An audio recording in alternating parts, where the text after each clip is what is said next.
జై గురుదేవ్. ఓం శ్రీ సాయిరామ్. అనంత ప్రేమ స్వరూపులారా, ప్రపంచంలో విపరీతమైన సంక్షోభాలు తలెత్తుతున్నాయి. మానవ మనుగడే ప్రశ్నార్థకమైంది. భూమండలం అంతా అన్ని రకాల కాలుష్యాలతో అతలాకుతలమవుతుంది. ఎవరికి మనశ్శాంతి ఉండటం లేదు. ఎవరి జీవితం కూడా సంతృప్తిగా కొనసాగటం లేదు.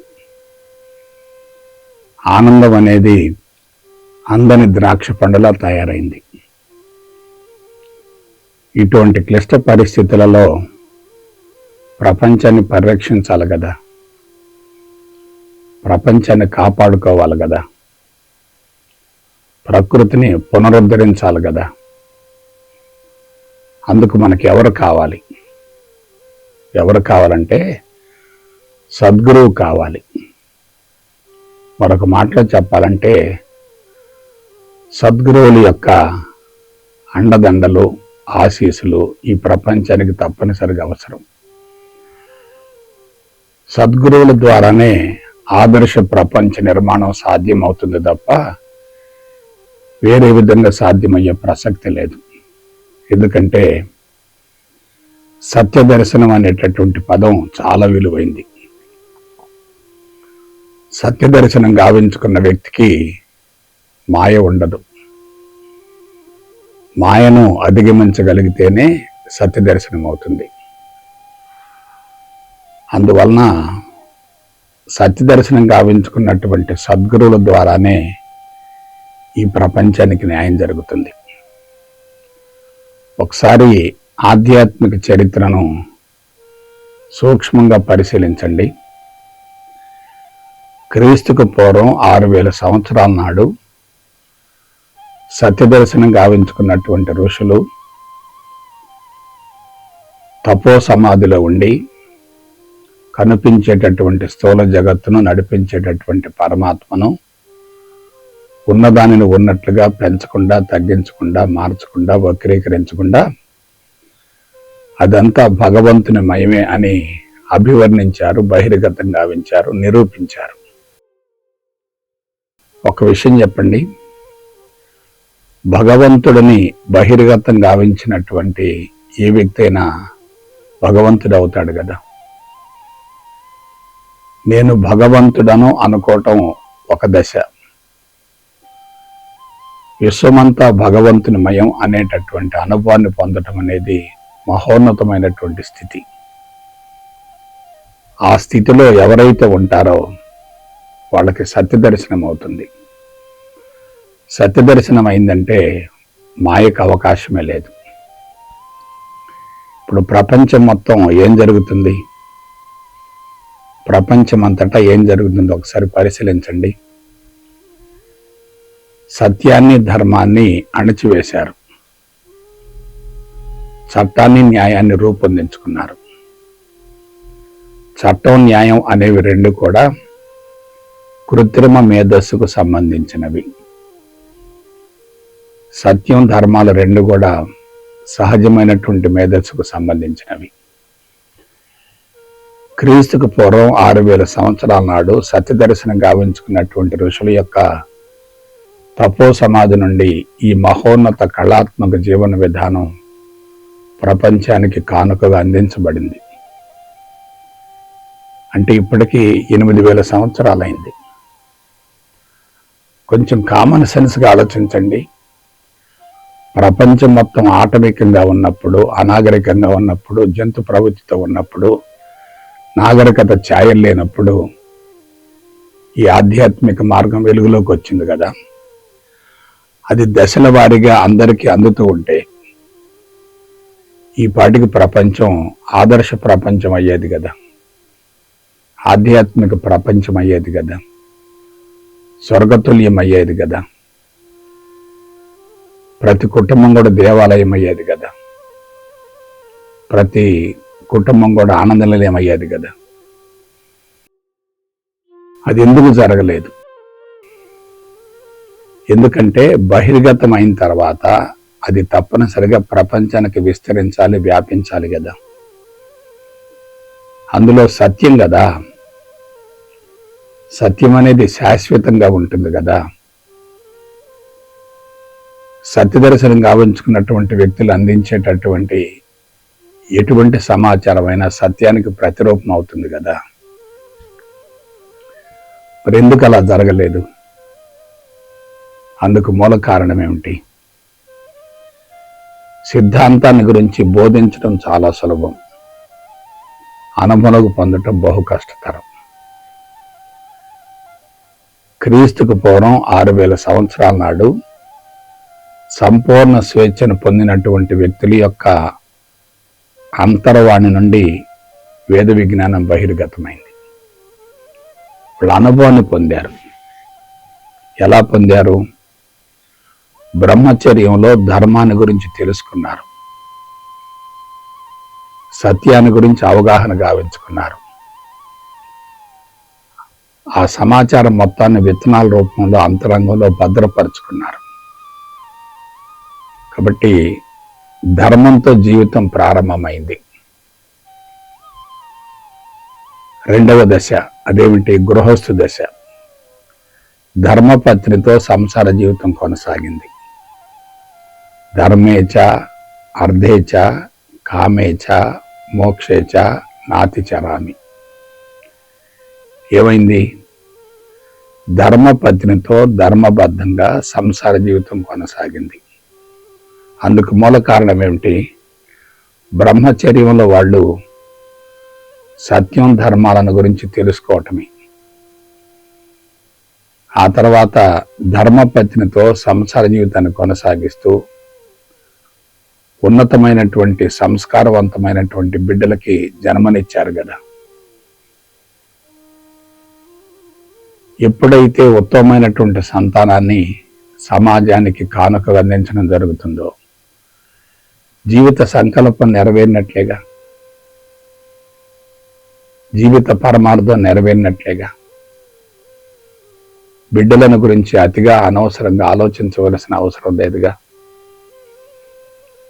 తల్లిదండ్రులిద్దరూ సత్యవంతంగా ఉంటే బిడ్డలు ఎలా ఉంటారు?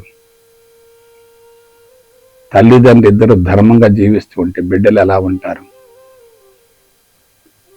ఆ బిడ్డల్ని పెంచి పెద్ద చేశారు. ఆ తర్వాత తాము బిడ్డల నుంచి వేరుగా ఉంటూనే, అంటే మానసికంగా వేరుగా ఉంటూనే ఆ బిడ్డలకి చక్కటి మార్గదర్శకత్వం చూపించారు. కాబట్టి వానప్రస్థంలో బిడ్డలతో కలిసి ఉంటారు కానీ వాళ్ళకి ఎటువంటి బోధలు చెయ్యరు. తల్లిదండ్రి ఇద్దరు కూడా తమ జీవితాన్ని గురువుగా చూపిస్తారు కదా. బోధించటం అనేది కృత్రిమైనటువంటి అంశం, జీవించటం అనేది సహజమైనటువంటి అంశం. కాబట్టి ఏం జరిగింది? వానప్రస్థంలో కుటుంబాన్ని గురించి ఆలోచించారు, కుటుంబ శ్రేయస్సు కోసం పాటుపడ్డారు, అందరూ కలిసే ఉన్నారు.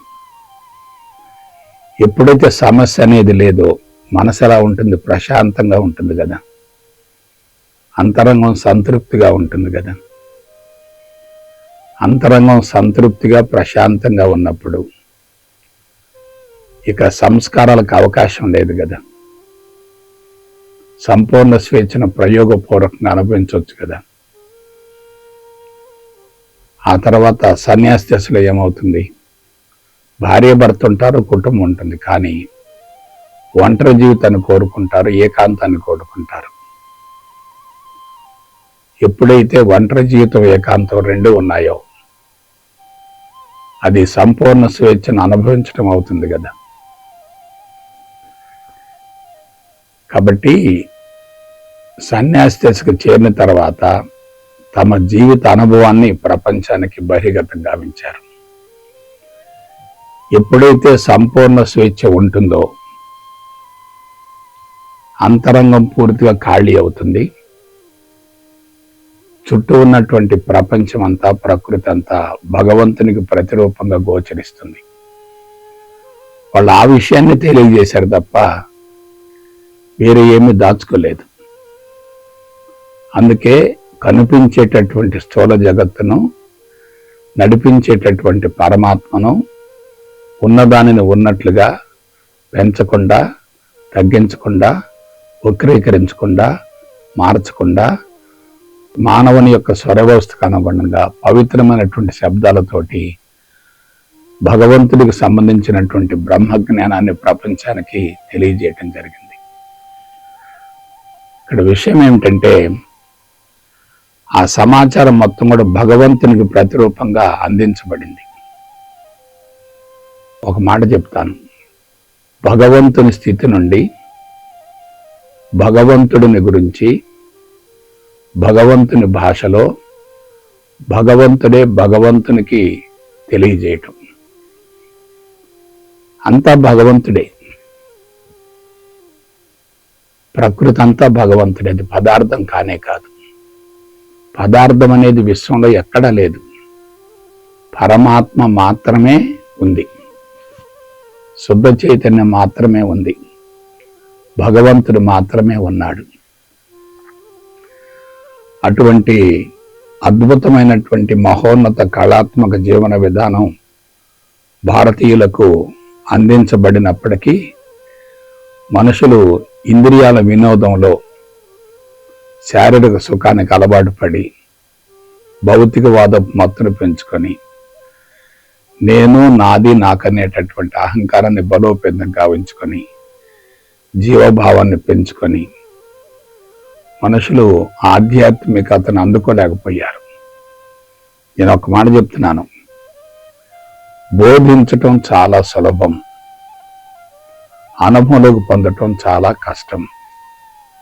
ఆనాడు అనుభవంలోనికి పొందేటటువంటి అనుకూలమైనటువంటి వాతావరణం ఉంది, కానీ అప్పుడు అమాయకత్వం ఎక్కువగా ఉంది, అవగాహన శక్తి తక్కువగా ఉంది, మేధస్సులన్నీ ముడి రూపంలో ఉన్నాయి. అందువలన అవగాహన గావించుకునే అవకాశం లేదు. మరొకటి, సమస్యలు కూడా లేవు, మానసిక ఒత్తిడి కూడా లేదు. సమస్య లేవు, మానసిక ఒత్తిడి లేదు. ఎప్పుడైతే మానసిక ఒత్తిడి లేదో శరీరం ఆరోగ్యంగా ఉంది కదా. ఇక్కడ విషయం ఏంటంటే, అవసరమే అన్వేషణకు దారితీస్తుంది అంటారు. Necessity is the mother of invention అంటారు. అవసరం లేదు కదా, అవసరం లేనప్పుడు అనవసరంగా అన్వేషణ చేయవలసినటువంటి అవసరం ఏమిటి? అవసరం లేనప్పుడు అన్వేషణ చేయవలసినటువంటి అవసరం కూడా లేదు కదా. అందుకని దాన్ని పట్టించుకోలేదు.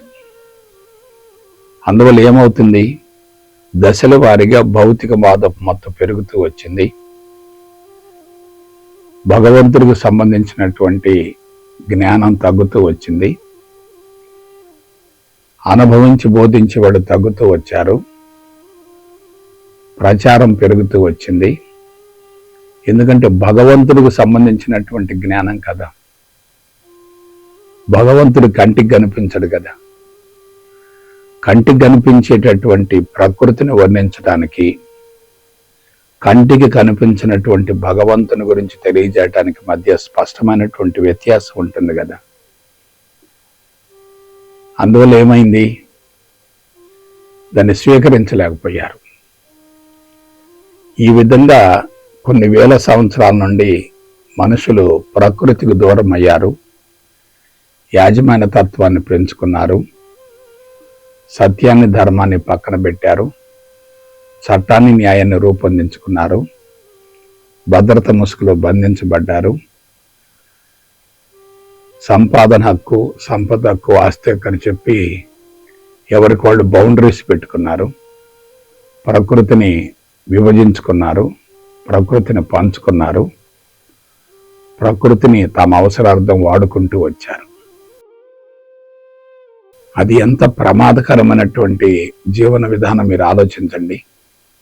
అందరికీ చెందినటువంటి ప్రకృతిని కొందరు ఎందుకు అనుభవించాలి? యాజమాన్య తత్వం అంటే ఏమిటి? ఓనర్షిప్. ఎవరిస్తున్నారు ఓనర్షిప్? భగవంతుడు ఇవ్వటం లేదే. చట్టం ద్వారా, న్యాయం ద్వారా ఓనర్షిప్ని ఏర్పాటు చేసుకొని దానిలో పూర్తిగా నిమగ్నం అయిపోయి ఆస్తులను పెంచుకునేటటువంటి దిశగా ఉన్నప్పుడు ఈ ప్రపంచానికి ఆర్థిక అసమానతలు పెరిగి ప్రపంచం అంతా కూడా సంక్షోభంలో పడిపోతుంది కదా. కాబట్టి ఆలోచించండి, పరిస్థితులు పూర్తిగా దిగజారాయి. ఆనాడు ఆధ్యాత్మికత అవసరం లేకపోయినా ప్రపంచానికి అందించబడిందంటే అది ఆనాటి మనుషులకు కాదు, ఆనాటి సమాజానికి కాదు, అది ఈనాటికి అవసరమైంది. అందుకే ఆనాడే అందించబడింది. ఈనాడు తప్పనిసరిగా ఆధ్యాత్మికత అవసరం. ఎందుకంటే ఆర్టిఫిషియల్ మేధస్సు అనేది మనిషిని సమూలంగా పతనం చేస్తుంది. సహజమైనటువంటి మేధస్సే మనిషిని భగవంతుడి వైపు మళ్లిస్తుంది. అందరూ ఆర్టిఫిషియల్ మేధస్సులో పూర్తిగా నిష్ణాతులైపోయారు. రోజు రోజుకి ఆర్టిఫిషియల్ మేధస్సు పెరుగుతూ వస్తుంది. సహజమైనటువంటి మేధస్సు కనుమరుగవుతుంది. ఇటువంటి పరిస్థితులలో వేరే ప్రత్యామ్నాయం లేదు కదా, ఆల్టర్నేటివ్ లేదు కదా. అందుకని ఏం చేయాలి? ఆనాడు ఋషులు అందించినటువంటి ఆ మహోన్నత కళాత్మక విధానాన్ని నవీన మానవుని మేధస్సును ఆకట్టుకునే విధంగా అధునాతన పద్ధతిలో దాన్ని ప్రపంచానికి అందించాలి. పాతకాలపు విధానాలను నవీన మేధస్సులపై బలవంతంగా ప్రయోగించకూడదు. ఆనాటి విధానాలు ఆనాటి మానవులకు ఉపయోగపడ్డాయి. ఆనాటి విధానాలను నవీన మానవుల మేధస్సులపై బలవంతంగా ప్రయోగించకూడదు. కాబట్టి మనం ఏం చేయాలి? టెక్నాలజీ వాడాలి, అధునాతన సాంకేతిక పరిజ్ఞానాన్ని వాడాలి. ప్రపంచమంతా సైన్సు సాంకేతిక పరిజ్ఞానంలో పూర్తిగా నిమగ్నమైంది కాబట్టి మనం అటువంటి టెక్నాలజీనే ఉపయోగించాలి. కాబట్టి ఈనాడు ఆధ్యాత్మికత అనేది తప్పనిసరిగా అవసరం. అటువంటప్పుడు అటువంటి ఆధ్యాత్మికతను అందించేటటువంటి గురువులు ఎలా ఉండాలి? ఆధ్యాత్మికత అవసరమైంది బాగానే ఉంది, కానీ అందించేటటువంటి వ్యక్తులు ఎలా ఉండాలి? అనుభవించి అందిస్తే ఎలా ఉంటుంది? అనుభవించకుండా కేవలం బోధిస్తూ ఉంటే ఎలా ఉంటుంది? అనుభవం ముఖ్యమా, బోధన ముఖ్యమా? ఆలోచించండి. అనుభవం ముఖ్యం తప్ప బోధన ముఖ్యం కాదే. అనుభవించినటువంటి వ్యక్తి యొక్క అంతరంగం ఎలా ఉంటుంది? కేవలం సమాచారాన్ని అందించేటటువంటి వ్యక్తి యొక్క అంతరంగం ఎలా ఉంటుంది? అందువలన అనుభవించి అందించే వాళ్ళు కనుమరుగయ్యారు.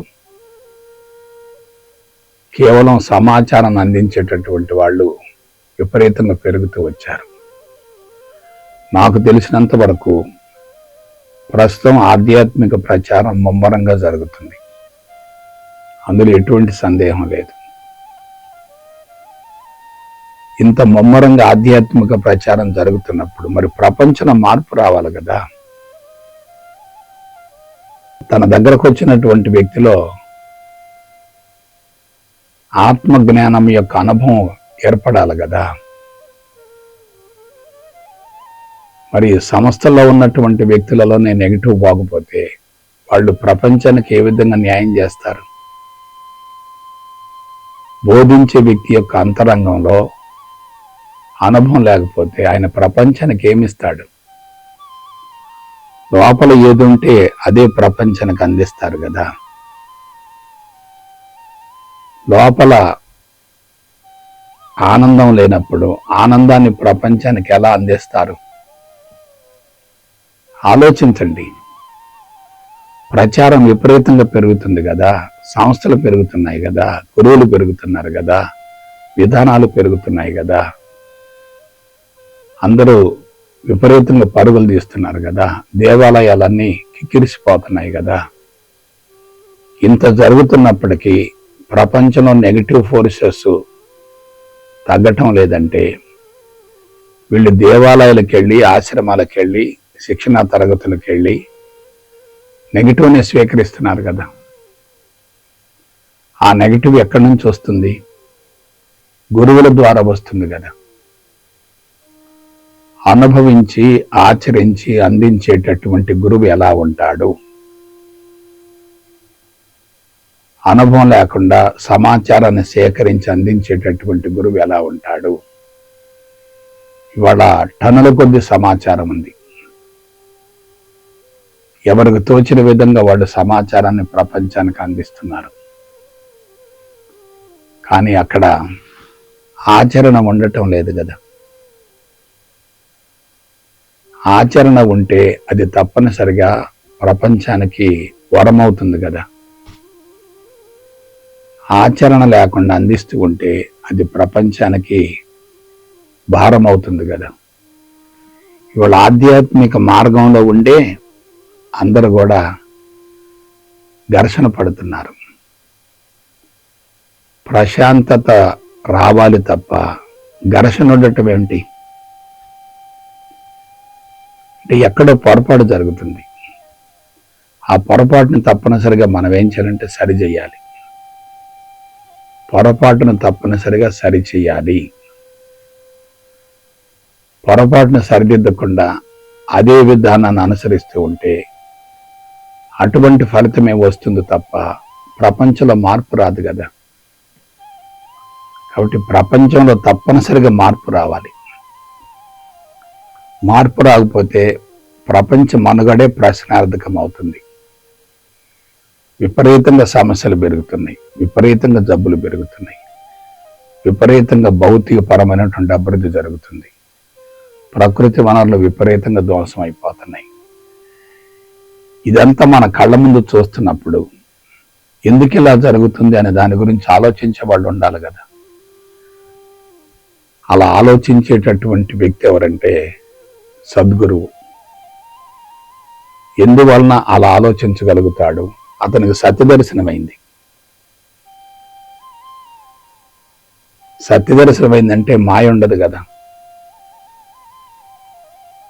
మాయ లేకపోతే అతను ప్రపంచానికి సరైనటువంటి పందాను అందించగలుగుతాడు కదా. మాయలో ఉంటే మనిషి ఎలా ఉంటాడు? సత్యదర్శనం అయితే మనిషి ఎలా ఉంటాడు? అటువంటి సత్యదర్శనం గావించుకున్నటువంటి ఋషుల యొక్క అంతర్వాణి నుండి ఈ ఆధ్యాత్మిక జీవన విధానం వెలుగులోకి వచ్చింది. సత్యం అప్పుడు, ఇప్పుడు, ఎప్పుడు మారదు. మీకు చిన్న ఎగ్జాంపుల్ చెప్తాను. ఉపనిషత్తులు కొన్ని వేల సంవత్సరాల క్రితం ప్రపంచానికి అందించబడ్డాయి. ఆనాటి నుండి నేటి వరకు ఉపనిషత్తుల సారాంశాన్ని అందరూ కూడా తెలుసుకుంటున్నారు. ఒక అక్షరాన్ని కూడా మార్చవలసినటువంటి అవసరం లేకుండా ఉంది కదా. అదే మానవులు రూపొందించినటువంటి రాజ్యాంగాన్ని చాలాసార్లు మార్చారు కదా. రాజ్యాంగాన్ని మార్చడం జరిగింది కానీ ఉపనిషత్తుల సారాంశాన్ని మార్చే అవకాశం లేదు కదా, అవసరం లేకుండా పోయింది కదా. అంటే సత్యం అనేది అప్పుడు, ఇప్పుడు, ఎప్పుడు ఒకే రకంగా ఉంటుంది. నా అంచనా ప్రకారం భారతదేశంలో సత్యం అనేది తాత్కాలికంగా మరుగున పడింది తప్ప అది పూర్తిగా తొలగిపోలేదు. ఉంది. సూర్యుడిని ఆవహించి మేఘం ఉందనుకోండి, సూర్యుడు తాత్కాలికంగా మనకు కనపడకపోవచ్చు, కానీ సూర్యుడు లేడు అంటానికి వీల్లేదు కదా. మేఘం తొలగిపోయింది అనుకోండి, సూర్యుడిని మనం చూడగలుగుతాం కదా. కాబట్టి మనం ఏం చేయాలి? సత్యదర్శనం గావించుకున్న వ్యక్తి యొక్క అండదండలతో, మార్గదర్శకత్వంతో ముందుకు సాగాలి. అతడే సద్గురువు అంటే. అటువంటి సద్గురుల ద్వారానే ఆదర్శ ప్రపంచం ఆవిర్భవిస్తుంది. బోధ గురువులు కానీ, జ్ఞాన గురువులు కానీ, సాధారణ గురువులు కానీ, ప్రాణాయామం నేర్పేటటువంటి గురువులు కానీ, ఆసనాలు నేర్పేటటువంటి గురువులు కానీ మనిషికి తాత్కాలికంగా ప్రయోజనాన్ని చేకూరుస్తారు తప్ప శాశ్వత పరిష్కారాన్ని మాత్రం అందించలేరు. ఇది అందరూ గుర్తుపెట్టుకోవాల్సినటువంటి నగర సత్యం. కాబట్టి సద్గురు ద్వారానే ఆదర్శ ప్రపంచం ఏర్పడుతుంది అనేటటువంటి అంశాన్ని మీరు పరిగణనలోనికి తీసుకుంటారని మనస వాచ కర్మణ కోరుకుంటూ సెలవు తీసుకుంటా. జై గురుదేవ్, జై గురుదేవ్, జై